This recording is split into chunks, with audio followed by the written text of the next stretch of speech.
Halo guys, balik lagi dengan gua Asbram. Ya, kali ini gua akan update seputar dunia perikanan yang ada di rumah gua ya. Spesifiknya kali ini kita bahas yang ada di kolam luar ini. Nah, mungkin ini bukan video yang mengabarkan hal baik ya, tapi malah sebaliknya.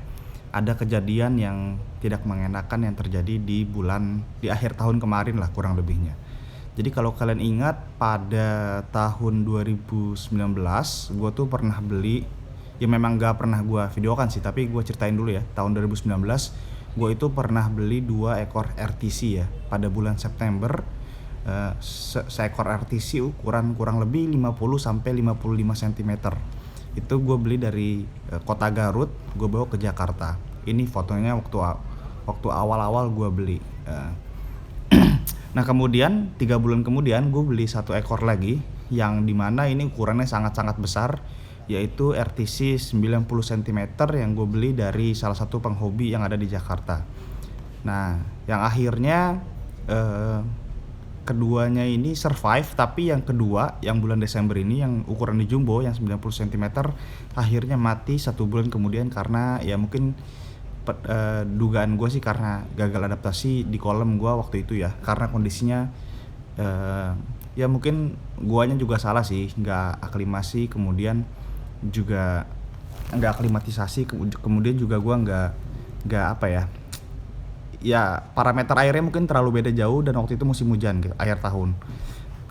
Nah kemudian itu gua, by the way, itu gua buatkan videonya sendiri ya. Nanti gua kasih linknya di atas kanan ini. Kalian tinggal klik aja. Nah, singkat cerita, ya RTC yang 55 atau 50 cm tadi itu hidup selama kurang lebih 2 tahun, guys. Dan akhirnya ya kabar dukanya di sini adalah akhirnya dia meninggal ya, atau mati pada bulan, gue lupa bulannya apa, kayaknya bulan Oktober atau November kemarin, sekitaran situ, pokoknya akhir tahun, cuman gue lupa tepatnya bulan apa. Nah mungkin kalian bertanya-tanya kenapa matinya. Ini gue akan gambarin sedikit aja ya, biar videonya nggak terlalu panjang gitu, karena ini video duka juga sih. Gue sebenarnya males ngebahas kayak gini, tapi mungkin perlu gue update karena di kedepannya mungkin gue akan buat video yang ada di kolam supaya kalian nggak bingung kemana ikan RTC-nya gitu, nggak nanya-nanya lagi. Nah jadi RTC-nya itu awalnya sebenarnya baik-baik aja, sampai akhirnya bukan salah satu sih, emang di kolam gue itu hanya ada 1 pompa, hanya ada 1 powerhead yang ukurannya sekitar 5 ribuan. Itu akhirnya mati, pompanya itu mati setelah 2 tahun lebih berjalan di kolam ini, 2 tahun setengah kayaknya itu pompa. Kemudian pompanya mati, rusak, dan kolamnya itu sempat tidak menggunakan powerhead selama beberapa 2 bulan kayaknya gitu, sampai akhirnya ada powerhead pengganti. Nah ketika belum diganti ini, si RTC ini sempat mengalami mungkin bisa dibilang jamur atau parasit. Kayaknya sih lebih ke jamur kali ya, gue sih menduga doang ya, gue bukan ahlinya, cuman gue melihat sepertinya ini jamur. Nah cuman waktu itu berhasil gue sembuhkan dengan caranya apa, simpel banget. Gue nggak pakai obat karena memang gue bukan ahlinya dalam mengobati ikan. Gue hanya water change secara terus menerus ya, jadi walaupun airnya nggak muter ke filter, tapi gue selalu menggunakan sistem ya kayak semacam auto drip lah. Jadi airnya gue isi secara terus menerus dengan volume yang sangat sedikit, sehingga air baru itu selalu masuk ke dalam kolam. Dan akhirnya berhasil dalam sekitar berapa hari atau seminggu gitu, lupa, akhirnya RTC tersebut sembuh lagi gitu. Lalu gue percepat ceritanya, sampailah gue dapet powerhead yang baru yang ukurannya hanya 3 ribuan aja. Tapi powerhead ini nggak gue beli, tapi gue dipinjemin oleh salah satu om gue gitu ya, katanya pakai aja di kolam gitu. Akhirnya ketika dipakai, alhamdulillah air kolam itu jernih lagi guys, berhasil bagus lagi. Walaupun tarikannya nggak sekuat yang pompa 5000 ya, sebenarnya 3000 itu kecil banget sih buat volume air yang sebanyak ini. Bahkan fun fact ya, akuarium gue yang 1,6 meter itu makanya pompa 3000 juga dari Atman. Nah bayangin kan, ini sedangkan volume air di kolam ini berkali-kali lipat atau berpuluh-puluh kali lipat yang dibandingkan dengan yang ada di akuarium. Tapi nggak apa-apa, karena sebenarnya ikan yang membutuhkan air yang kualitas air bagus banget juga dengan kadar oksigen yang tinggi banget itu nggak ada juga sih. Hanya paling dua nih yang paling butuh nih, cuman ada dua, cuman pacu albino dan juga RTC ya. Karena ikan aligator kalian tahu sendiri dia bisa ngambil oksigen sendiri gitu ya. Nah, akhirnya hanya dalam waktu 2 bulan aja pompa tersebut rusak. Entah kenapa lah rusak, mungkin karena memang pompanya udah berumur juga kali ya, bukan pompa baru soalnya. Nah, rusak, akhirnya ya karena udah rusak lagi gue mulai males lah tuh. Guys, gue bukannya nggak ngurusin ya, tetap gue urusin. Cuman lagi agak males aja lah gitu. Gimana sih, kalian pasti pernah lah ngalamin ketika lagi hobi tuh lagi nggak terlalu mood aja gitu. Gue udah main ikan dari waktu gue kelas 1 SMA kayaknya sekitar 10 tahunan lalu, tahun 2000 berapa ya, 2012-an gitu. Dan sempat vakum lumayan lama sampai akhirnya gue main ikan lagi dan menemukan kasih ikannya lagi gitu. Tapi ikannya nggak pernah gue buang ya guys, ikannya selalu ada di rumah gitu. Ya cuman kan nggak selalu kita videokan aja gitu. Nah, singkat cerita, ini ceritanya si kolamnya ini lagi nggak terlalu keurus lah, dan gue nggak mencarikan pompa yang baru. Memang salah gue ya, gue bukannya mau lepas tanggung jawab, tapi memang salah gue nggak nyari pompa yang baru gitu. Tapi treatmentnya kurang lebih sama, gue tetap melakukan auto drip kayak sebelumnya, sampai akhirnya itu ikan sempat sembuh lagi, tapi kemudian sakit lagi. Karena kenapa? Karena ketika itu lagi musim hujan guys. Nah, ketika musim hujan ini air ini sedikit susah dikontrol ya, karena setiap hari itu masuk air baru dari hujan, dan air hujan ini dia tuh lebih ke apa ya, lebih ke asam ya kayaknya ya, pH-nya tuh lebih ke turun kayaknya ya. Nah, terus kemudian diperparah lagi dengan di sekitar, jadi kalau kalian perhatikan di sekitar kolam ini tuh ada banyak pot-pot tanaman yang nangkring di sekitar kolam ini. Nah, ketika hujan, pot-pot tersebut sering jatuh ke dalam kolam dan mengakibatkan si air kolam tersebut itu tercampur dengan tanah-tanah yang ada di dalam pot itu, sehingga airnya ini benar-benar kotor banget guys. Nah, mungkin dari situ juga yang ngebuat kualitas air ini sangat buruk lah, sehingga membuat si RTC ini pada akhirnya ya matilah gitu, sakit sampai akhirnya mati gitu. Nah, tapi sebelum mati itu gue sempat ngobatin dengan dulu. Jadi gini, si RTC ini tuh waktu RTC yang 90 cm mati, RTC ini pun ikutan mogok makan selama kurang lebih 2 minggu lebih. Dan dulu berhasil gue obatin hanya dengan Methalin Blue dan air yang baru gitu.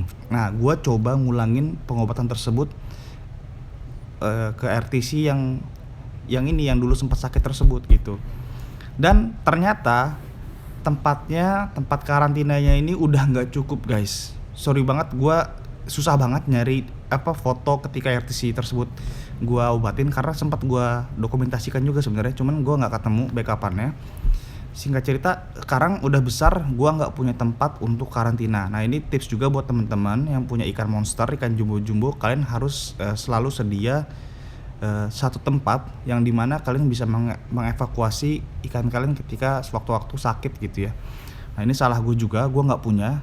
Ini udah udah box terbesar lah yang gue bisa cari di dalam rumah untuk gue bisa naruh ikan gue ketika lagi proses karantina gitu. Nah, ketika karantina ini sekitar 1 mingguan, sebenarnya ikannya nggak terlalu kelihatan membaik. Yang agak bikin parah ini sebenarnya karena tempatnya sangat sempit, sehingga ikan ini agak sedikit membengkok gitu ya posisinya. Dan ini sebenarnya gue tahu juga sih, ini nggak baik buat ikan ya, apalagi ikan-ikan besar. Ketika mereka bengkok ini membahayakan dia, karena badannya bisa kaku guys, karena mereka kan otot semua gitu ya. Nah, ini bisa kaku dan juga bisa mengganggu mungkin ke gelembung renangnya dia. Itu bisa berakibat fatal lah gitu. Nah, setelah berhari-hari diobatin, nggak mengunjung membaik, tapi masih mending lah, dia masih bertahan kelihatannya ya. Tapi gue juga cukup sedih sih, karena gue nggak punya tempat lagi guys untuk ngobatinnya. Kalau di kolam sama aja kayak ya, itu lebih parah lah kalau di kolam, karena kualitas airnya waktu itu lagi buruk banget. Nah, singkat cerita, di hari ke berapa ya, mungkin hari ke 6 kayaknya, gue juga agak lupa. Gue itu pergi keluar, maksudnya lagi nggak di rumah gitu ya, lagi nggak di rumah. Terus ketika gue balik ke rumah kayak udah sore gitu, gue lihat, gue kan karena gue sering ngecek ya pagi siang sore itu, atau pagi sore tuh gue cek gitu si boxnya ini. Gue cek kok nggak ada, gue kaget gitu. Gue pikir eh, apa namanya udah mati atau gimana gitu.